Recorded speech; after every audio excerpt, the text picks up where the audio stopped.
Welcome to the RKD Group Thinkers podcast. I'm Justin, that's Ronnie. And Ronnie, we're here today to share an episode with someone that I think has come about the sector in larger spotlight in the last 2 or 3 years in a pretty meaningful way. Tell us about our guest. Yeah, we're talking to Michelle Flores Vryn. She's the head of development at iNaturalist. She's also heavily involved in AFP, and she's got about 15 years of experience in the nonprofit space, and a lot of it in conservation and environmental causes. And we talked to her a little bit about that. We also, this was a pretty wide-ranging conversation. We dove into a lot of different things. So our listeners, you'll hear us talk about building communities and around causes. We dive into the role of AI and how that plays into our sector.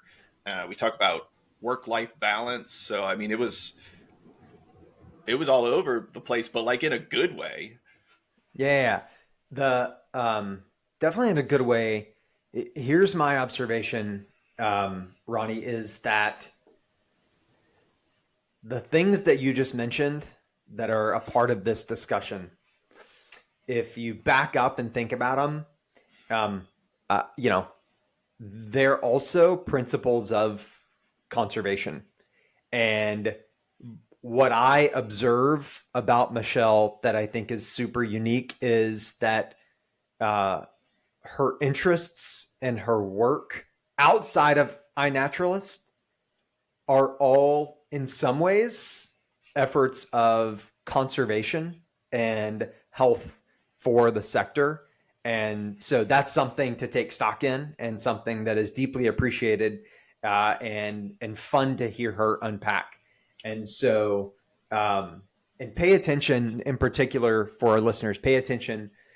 There's a moment about halfway through the conversation. So help me, don't leave after you hit this moment. But this moment in particular, where she cites a question that she has on a whiteboard in her office where she was joining us from. And it's a heavy question, but a very important question for all of us in the nonprofit space to think about and to put action towards. So good little chat, and excited to be able to bring it to you. Also, without any further ado, here's Michelle Flores Vryn on the RKD Group Thinkers podcast. Hi, Michelle. Hello, we've made it. We did. We did. We've arrived. We were just talking about how fast weeks go now, and that doesn't mean that they're easy. But that they're fast. And it's been another fast week. And here we are. We're recording this like the day after World Mental Health Day. And I think it's so interesting to have a conversation with you on things that you have, that you're not only interested in and passionate about, but also that have like pretty broad sweeping implications for the philanthropic sector. On the heels of World Mental Health Day. So we're going to get into that. But Ronnie, I think you wanted to start at another place. It's a little bit different question than that, yes. Michelle, can you tell us one fun fact about bats that people might not know? Oh, I have so many fun facts, Ronnie. You're kind of putting me on the spot just citing one. But I would say the diversity of species of bat is very unknown. So in terms of the taxa of mammals for bats, there's so many different species, and that's because they've had such a long time to evolve. And it's really interesting having worked at Bat Conservation International, which is why I'm getting this question. I'm not, otherwise, I am not a bat expert or a bat biologist. There's a real diversity in their adaptation, and we can learn so much from that. So even in terms of autonomous driving cars in the early days, a lot of people were studying bats to see like well, how do they all like swarm out and like not hit each other? And like, there's so many things we can learn from them. And I guess that's my fun fact. And if you're interested, research all the different species because there's so many cool ones. I did not see a connection between autonomous cars. That is I know. fascinating, actually. Uh, so, I mean, clearly looking through your career, conservation, environmental causes have been an important part of your career. And I'm curious, is that something that you kind of discovered in college, or is that something that's always been a part of your life or important to you? I feel like this is a common story, or a lot of people may have a similar one, but I grew up in a very rural area, which Justin and I can bond over, a rural area in Texas. Like, we can talk more about that. It's a whole vibe, y'all, in case you didn't grow up in small town Texas. But we had a lot of access to natural areas there and where I lived. So I grew up in my later years and graduated from Llano High School. And there's the Llano River that runs through Llano. It's really beautiful. And I would find myself, in high school going there just for solitude. And then there was so much public access to the riverfront, right? And I never really thought about that, like how much of a valuable thing that was to have is to walk down to the river, be by yourself, be out in nature. And then I moved to college to an urban area and I realized like, yeah, there's some parks, but even in these parks, there's always people, right? Which is good. Like I'm not saying that's bad, but like but more pristine, quiet nature is something I realized that I really valued. And that made me interested in conservation classes in college. So I think that was like my realization of like, oh, that was really cool what I had. And now that I don't have it anymore, it's been taken away. I really value that and I want to work towards other people having that same kind of exposure and experience. I love that. And yes, I feel a connection to that. It was a little bit later for me, Michelle, of finding that connection to my roots. And roots is a funny word to use in context of West Texas because not a lot of things grow. So there's, it's more like finding my connection to the tumbleweeds, I guess, of the sticks, right? That you grew up in and around. And so I love that. And I love that you found that and started to explore that as a career and, the balance of communications and learning how to fundraise. Where did this take a turn into the development side of this world? Yeah, I mean, so conservation was my focus, and I thought I was going to get my PhD in an environmental field.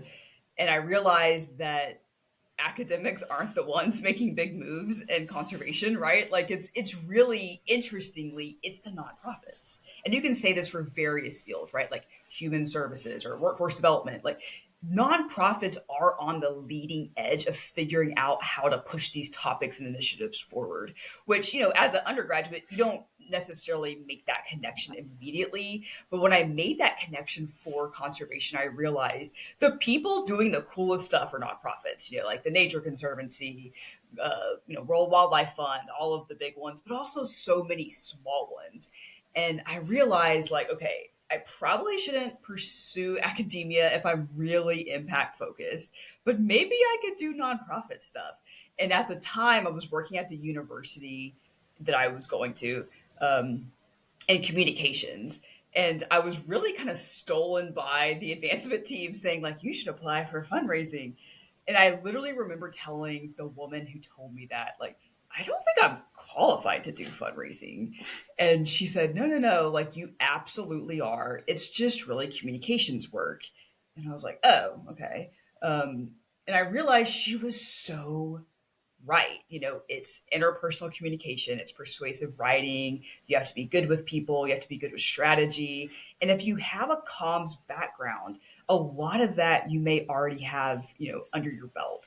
And I applied for the job at the university in fundraising. I got it and I liked it. I liked fundraising for the university. And specifically, I was fundraising for student affairs. But I definitely felt this moment of like, I've worked all this time to do something conservation focused. And while I love my university and I love my alma mater, it's not conservation. And I mean, I kind of wanted to do conservation. And so I applied to a job in Houston at the Galveston Bay Foundation. And that was where like it lined up for me. So I had nonprofit fundraising for a conservation mission, and it was pretty cool. You know, it was a really cool job. Where did the connection to AFP come in? Like, where did that, because and we've got these kind of big tent poles in our minds of having seen and watched you, but then there's this path that, so much of your profile now comes with your role and relationship to AFP. Like, where did that come along the way? Yeah, I mean, I would say I was lucky that early on, even at the university, when I had that very first development assistant job, people did tell me, like, you need to be involved in AFP. And I, of course, looked it up and went. And so I've been a part of three AFP chapters: AFP San Antonio, Houston, and Austin.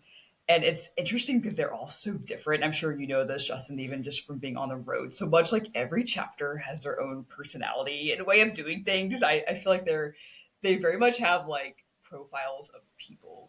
Um, and so I always was involved in AFP, and eventually I worked my way up to serving on the Austin board. But I felt that because I'm always focused on more higher level trends like sectoral trends or national trends, I wanted to do something at a broader scale. And so that's why I applied to the AFP Global Board, because I definitely have this interest in where is the future of philanthropy going? How can we bend it to ways that are more equitable, and we're setting people up for success in the nonprofit sector? And so I kind of felt like if I can get this role, I'll be more adjacent to conversations that are influencing these topics. And that feels like where I should be. And so I was fortunate enough to get a position, and I'm still currently serving on the global board. You mentioned looking at where the future of philanthropy is going. What are your thoughts on that? Where is it headed? I feel like the future of philanthropy is very much tethered to the future of nonprofit work and how we conceptualize that and what's good about the way we're doing things and what's bad about the way we're doing things. And every sector is going through this questioning, right? Like it's not just us.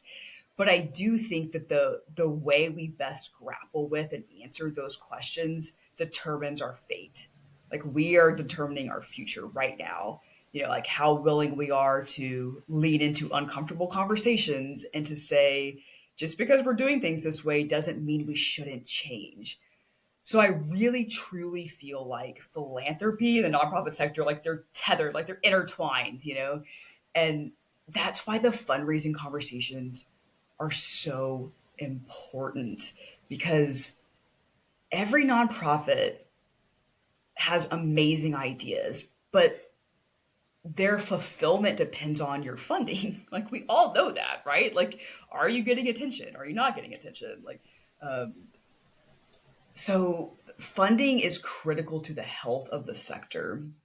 So to answer your question, I guess more directly and not philosophically, where do I see it going?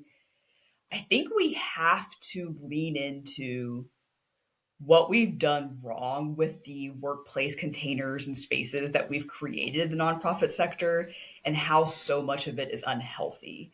And I'm not one to like really stay on the negative trends of things. Like I'm a very optimistic person. I'm a solution focused person. And I always try to move people towards reimagining how we could be. So I think if we can move into those conversations and be excited about them, the reimagination conversations, we're going to get to somewhere pretty cool. I do think though, like if we can't, we're going to create even more pains for ourselves. Pains for ourselves is definitely a current reality, right? Like the mounting pressures for our ecosystem, whether or not you're in a nonprofit or even if you're a part of the broader ecosystem that supports nonprofits like RKD. Like there are some massive challenges right now. There's performance challenges around fundraising and marketing because of the increase of cost and the proliferation of channels and the usability of data and the ever-present, maybe even ghost of AI, like just always around but never around. Like all of those are one pressure. There's, a connection pressure, I think, because as individuals, as consumers, we have changed so much of what we do. And as you've said, nonprofits have not necessarily changed how they connect with people in line with the change that people have made in terms of what they do. And then there's the staff pressure.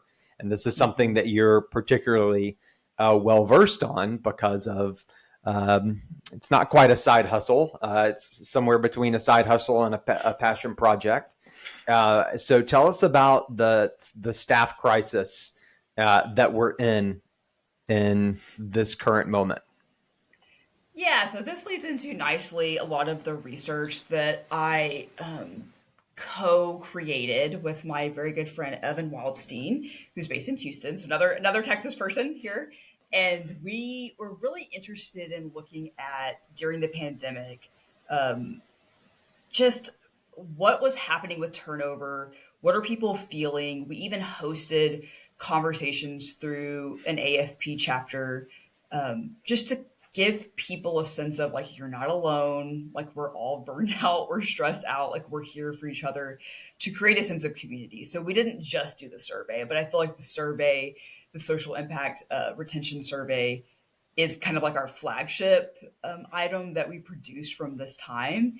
And it's actually still open right now. So if you're listening to this and it's before October 31st, please take the survey online. But year one was completed.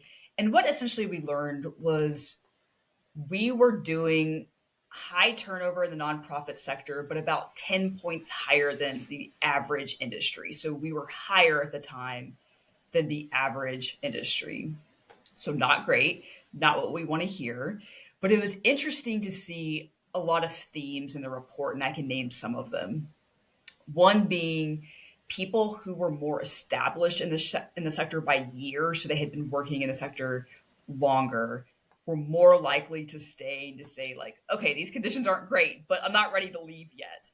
People who were younger in their careers were more likely to want to move on and to be looking for jobs. This is something I think so much about, and I try to write about it in my post of, and it could just be, my immediate circle of awareness, but I know so many young people who want to work for this sector, but feel like it is crazy up in here. I am not staying. Like, what is happening? Like, no, thank you. This is not what I thought it was going to be like. And that's a real problem for us. And we need new people to come in and be attracted to the sector. And when that doesn't happen, we should all be looking at that trend. So that was one issue that came about. But another theme that I always like to point out, kind of being more solution focused as I am, is people said they were more willing to stay if they could just have flexibility at work and in their role. And we know that from the pandemic, right? Like, this isn't new. Like, people want flexibility. But I always think as nonprofits, that's something we can really give folks, is flexibility in like setting your hours. Maybe you're working 8 to 5 or 9 to 6 or whatever.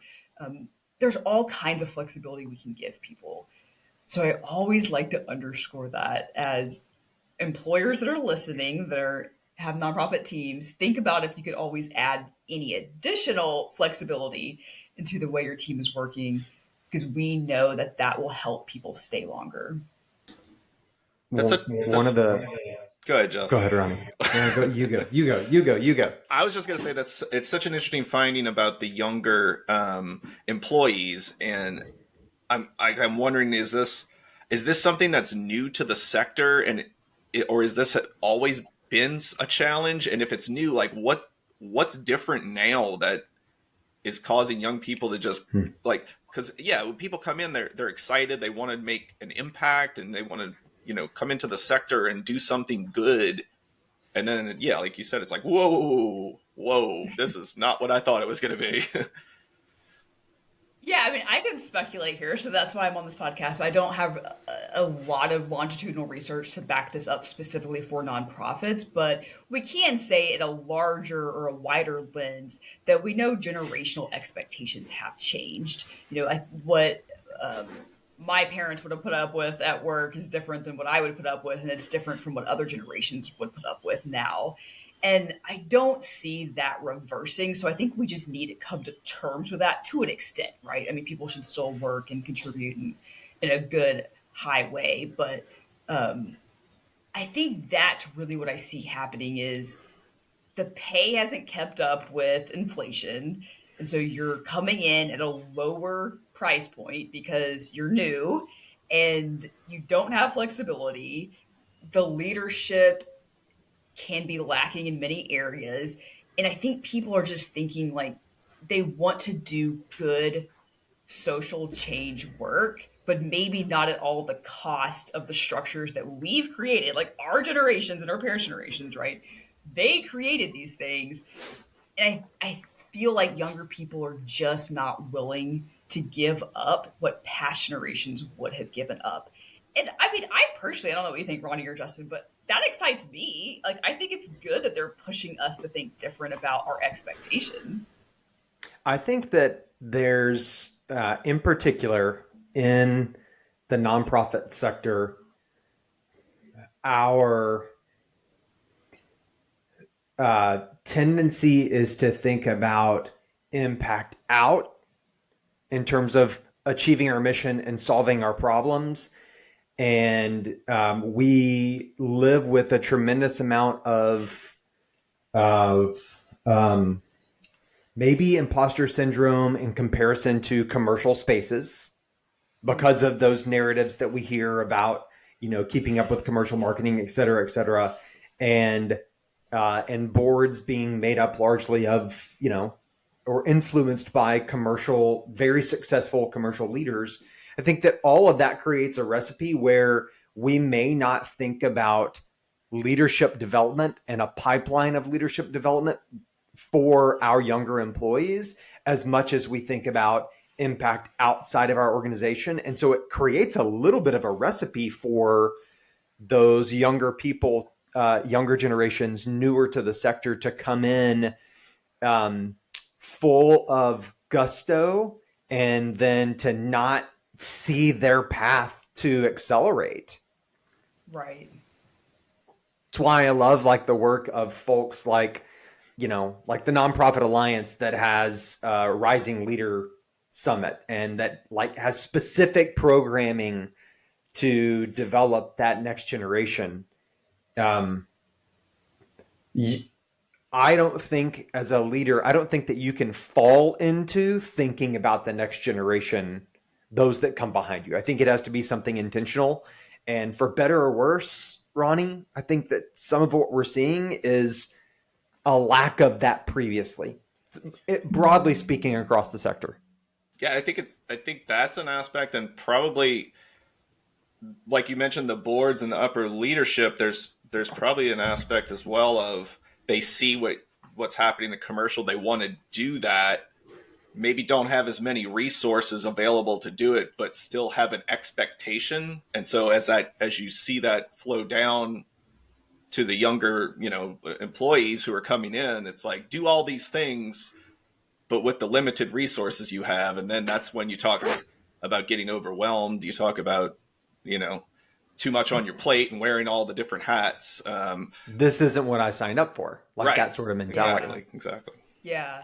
I feel like this goes back to maybe my initial response to like the future of philanthropy. And I said it's so tied to fundraising. But even in that thread or like that quilt of things is leadership. And I feel like leadership are either going to be willing to have these conversations, and the ones that are, people are just going to flock to those organizations. I read a post on LinkedIn where someone said like people no longer want to work for a company just because of the brand. They want to work with certain people that work there. And I thought, gosh, that is so true. Like I would go or think about going somewhere just if the executive director was so charismatic, innovative, willing to test things. I mean, that's an appeal for people. And if I can be so bold as to project out, 10 years from now, I think you're just going to have the nonprofits who get it and are adapting and the ones that don't. And people, no one is going to want to work for them. And I think we see that now, like these really low paying jobs that nobody will touch with a 10-foot pole because it's just too much. So Yeah. at some point they've got to change the job descriptions and the expectations. How has this study and your work with Evan changed what how you approach your day-to-day job? I'm looking at a quote. I have a whiteboard up here, and there's You one brought a cheat question. sheet to a podcast? No, it's not for this. It's like my personal thoughts, which are like all chaotic, which is probably resembles my actual life.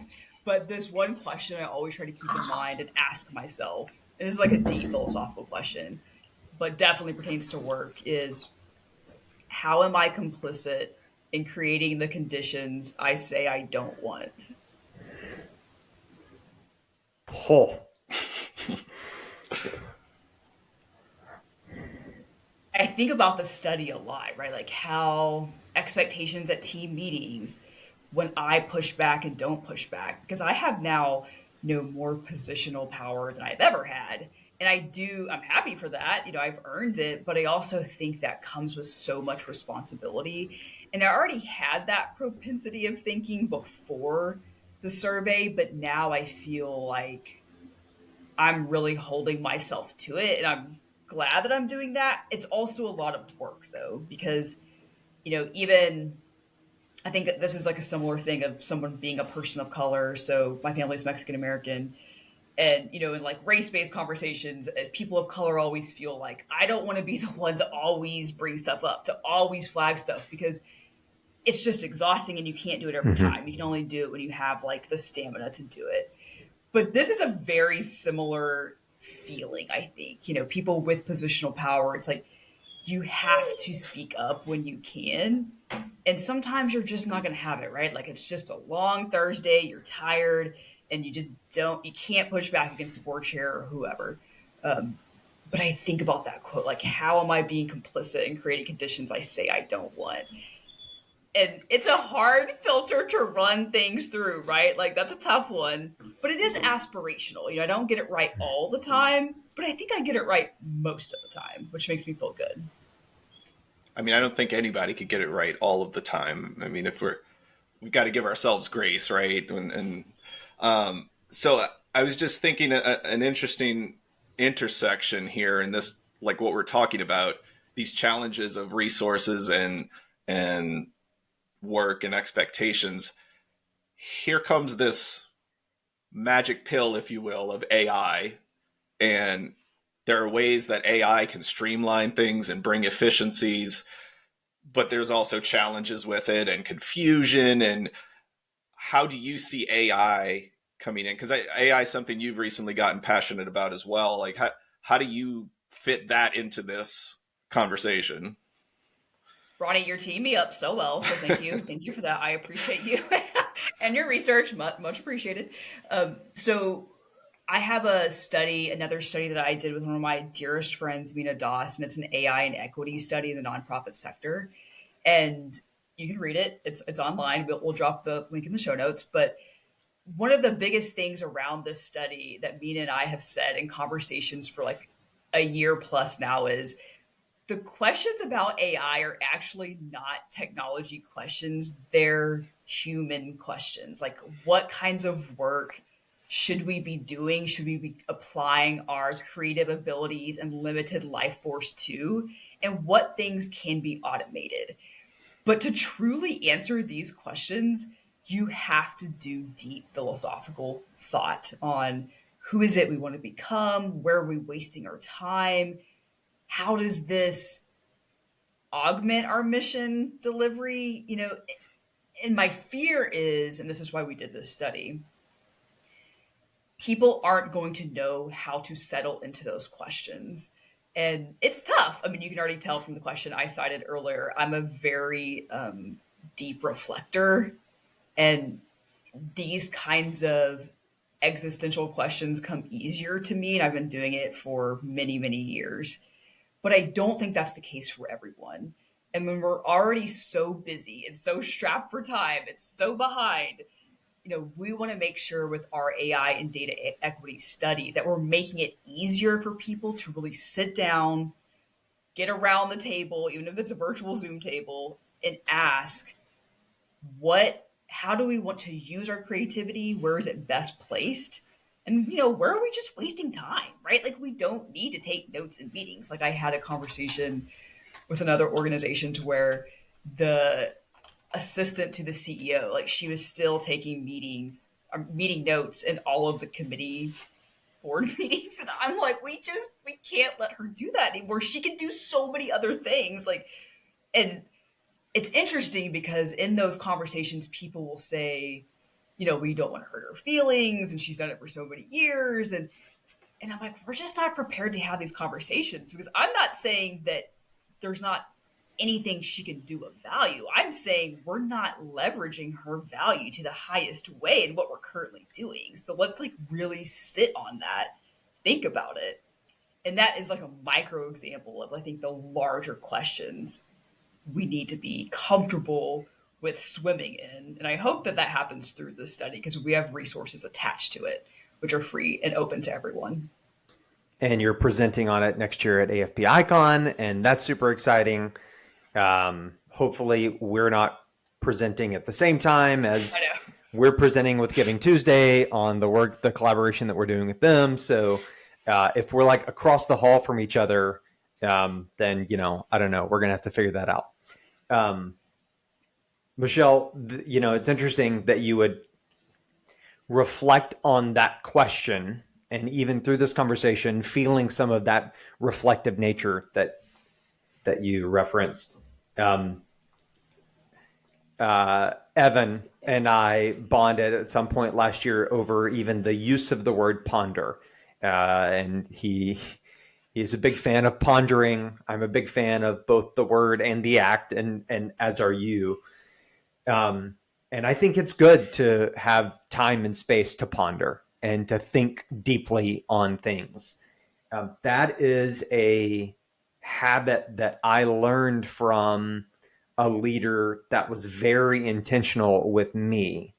You have a tremendous amount of work that you're doing in helping understand staff impact and helping understand staff resourcing around AI, obviously with the work that you're doing just in development on a day-to-day basis. Who are some of the leaders that are currently or that in your career have poured into you, and what would you tell us about it? Just a couple of those folks.